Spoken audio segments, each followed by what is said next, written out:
Harper Audio presents 13 Things Mentally Strong Parents Don't Do. Raising Self-Assured Children and Training Their Brains for a Life of Happiness, Meaning, and Success by Amy Morin. This is the author. To all those who seek to make a difference in the life of a child. Introduction. Early on in life, I decided that when I grew up, I was going to help kids in need. Throughout my childhood, my parents always helped anyone they could. Both of them were postmasters, who seemed to have a special knack for recognizing an underdog.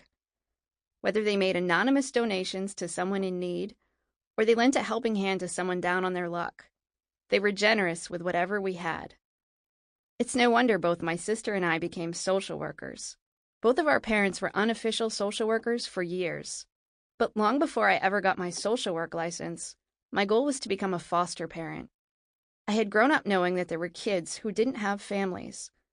Some of them didn't have homes, and many of them never felt loved.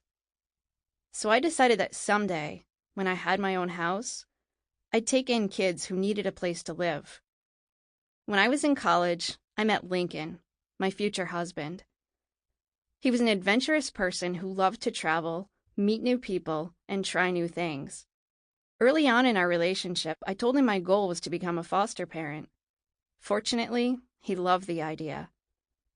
Right after we got married, while I was still finishing graduate school, we bought a 4-bedroom house and started the foster care licensing process. We chose to become therapeutic foster parents, which meant we would raise children with serious behavior problems or emotional issues. There were classes to take, a home study process to complete, and modifications that had to be made to our home to meet the foster care licensing requirements. But about a year later, just as we were finishing up the licensing process, my mother passed away suddenly from a brain aneurysm.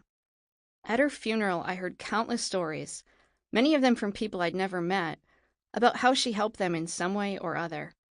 Hearing those stories of all the lives she touched reminded me about what was really important in life. The legacy you leave behind. My mother's generosity fueled my desire to help children more than ever. Within a few months, our therapeutic foster care license came through, and our journey as foster parents began. By then, I was working as a psychotherapist at a community mental health center. I worked exclusively with children, many of whom had behavior problems, and their parents. Becoming a foster parent gave me an opportunity to apply the principles I was teaching parents in my therapy office to the children who came into our home. Lincoln and I loved Sample complete. Ready to continue?